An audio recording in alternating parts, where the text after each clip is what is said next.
Hello everybody, welcome back to mathematics. Today we are going to study about number sequences. We are going to check what does a number sequence mean, what is this that we call the term-to-term rule, and how the nth term expression works. So basically a number sequence is a list of numbers that follow a rule. So in order to identify any number sequence, we need two things, the start and the rule. In this case, the start is 5 and the rule is to add 5. The start is just telling us what is the first number in the list. And then the rule tells us how to find the next numbers. In this case, the rule is to add 5. So that means we need to add 5 every time to get the next number. 5 plus 5 is 10. Plus 5 is 15. Plus 5 is 20. Plus 5 is 25. Plus 5 is 30. And so on. Notice that the sequence is infinity because we could keep going following the same rule forever, basically. Let's check this other example. We are going to start at 10 and the rule is to subtract 8. So 10 minus 8 is 2. The next one is going to be 2 minus 8, which is minus 6. Minus 6 minus 8 is minus 14. Minus 14 minus 8 is minus 22. And again, so on. The rule could be anything basically. The only thing is that the rule has to be the same one for two successive numbers. In this video, we are going to focus in the sequences that have addition and subtraction. So it's very common that we are not given the start and the rule, but we have the sequence and we need to identify the pattern so we could say what is the start and what is the rule. So let's check the sequence here. Since the sequence is increasing, we could think that it's an addition, for example. Let's see. 2 plus 2 is 4. 4 plus 2 again, yes, it gives us 6. So it works so far. Let's see. Plus 2 is 8 and plus 2 is 10. So that means the rule works. It's consistently always adding 2. So we would say the rule is adding 2. And the start is just the first number, 2. Let's check this other one. In this case, it seems like it's decreasing. 16 minus 10, it gives you 6. Let's see if 6 minus 10 gives you minus 4. Yes, it's correct. And minus 10 again is minus 14. So it works. The rule is consistent, and we could say the rule is subtracting 10. And then the start is just 16. Let's check this last example. It's increasing, so we could think about an addition. Plus 2, 8 plus 2 is 10, 10 plus 2 is 12, 12 plus 2 is 14. It works, it's consistently adding 2, so the rule is plus 2. But notice that is different from the first one. The rule is the same, but the numbers are different because the starting is different. In this case, we are starting at 8. Okay, what we call the rule is actually called the term-to-term rule, because it's telling us how to find the next number when we have the previous one. For example, in this case, we are every time adding 3. It's always plus 3, 6 plus 3 is 9, 9 plus 3 is 12. So the term-to-term rule is add 3 or just plus 3. That term-to-term rule is also going to allow us to predict the numbers that they are not given in the sequence, because it just follows the same pattern. So in this case, 12 plus 3 is 15, and 15 plus 3 is 18. So we could keep going forever. But what is the nth term expression? This concept is a little bit harder to understand because it involves expressing a number using a letter. Typically, the letter that we use to identify the position of the term is the letter n. So for example, in this number that is in the first position, the letter n, the value is 1. The 6 is in the second position. So the value of n for this one is 2. 9 is in the third position, then the value of n is 3. and so on. So the 12 would be 4, and let's keep going forever. So in general, we are going to call the nth term to the term that is in the position n. That n could be any natural number. It could go from 1 to infinity. Remember, these ones are called terms. So when n is 1, the term is 3. When n is 4, the term is 12. And so on. So what we actually want with the nth term expression is to find a mathematical expression that is going to allow us to find the nth term for any given n. It's a magic formula. You are going to tell me what is the number that is going to be in the 100th position, and the formula is going to give you the result without having to go all the way until the 100th position. Let's try it with this sequence. We know the term to term rule is to add 3 every time we add 3. So what happens when we add 3 over and over and over again? This becomes a multiplication. So for example, the number that is in the first position is just adding 3 once because it starts at 3. So when n is 1, the term is just 1 times 3. When n is 2, we have add the 3 and another 3 going with the term to term rule. So in this case, it would be 2 times 3. Let's recall here 3, 6.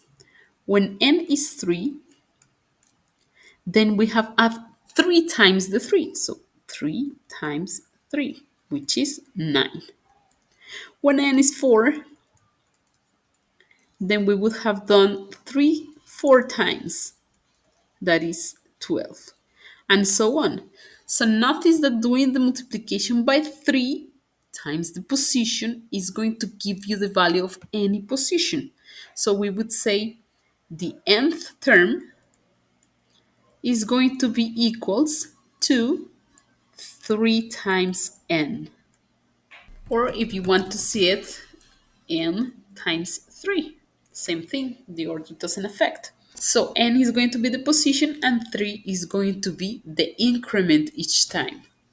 Let's make a test. What would be the number in the third position? So in the third position is 3 times 3, which is, yes, it's going to be 9. And that works for every number going to the infinity. So we could say, what is the number in the 100th position? Then it's going to be 3 times 100. That is going to be 300. That means if we keep going and going and going until the 100th position, we are going to find that that position is 300.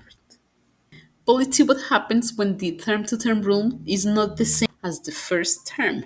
For example, in this sequence, the term to term rule tells us to also add 3 as the previous one, the same thing.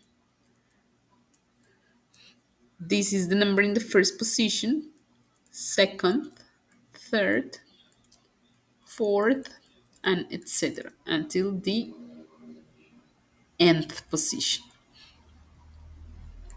In this case, we cannot use the same rule 3 times n that we previously had.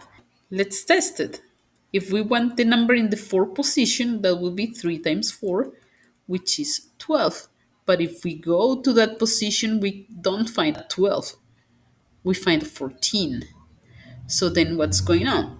It's because since this one doesn't start at the same amount of the term to term rule, then every term needs to be 2 units bigger. So this should be a 3, but it's not a 3, it's a 5. So we need to increase it by 2 in order to make it work. So let's try it.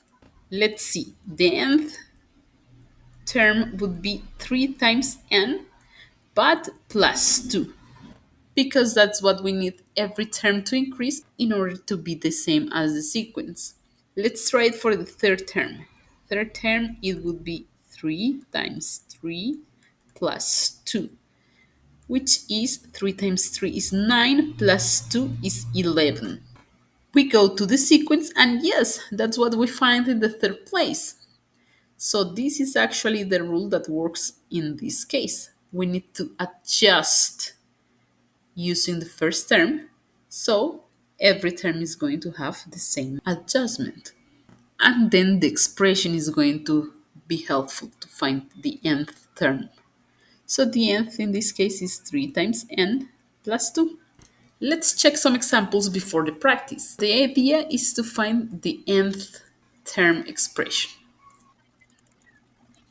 So first thing that we need to identify is the term-to-term rule. So in this case, is adding 25. Let's see if it works. 50 plus 25, yes, is also 75. Plus 25 is 100. Perfect. We have identified the pattern or the term-to-term rule, which is adding 25. So that means the nth expression is going to have a 25 times n. The first position is the same as the initial number, 25. So yes, the nth term is correct. Let's just test it for the fourth term. 25 times 4 is 100. Yes, it is 100. So the formula works. Okay, let's check this one. In this one, we are adding 4. Let's see, plus 4, correct. Plus 4, correct. So the nth term rule, it should have 4 times n. Let's see if we need to adjust. 4 times 1 is 4. But instead of 4, we have a 10. So that means we need to adjust doing plus 6. And this is going to be the nth term expression. Let's check it for the third position. 4 times 3 is 12. 12 plus 6 is 18. Yes, 18 in the third position. So then this is correct. Let's check this one. This one is important because it's subtracting actually. So in this case, it's minus 3 every time. Minus 3. Yes, it works. Minus 3 every time.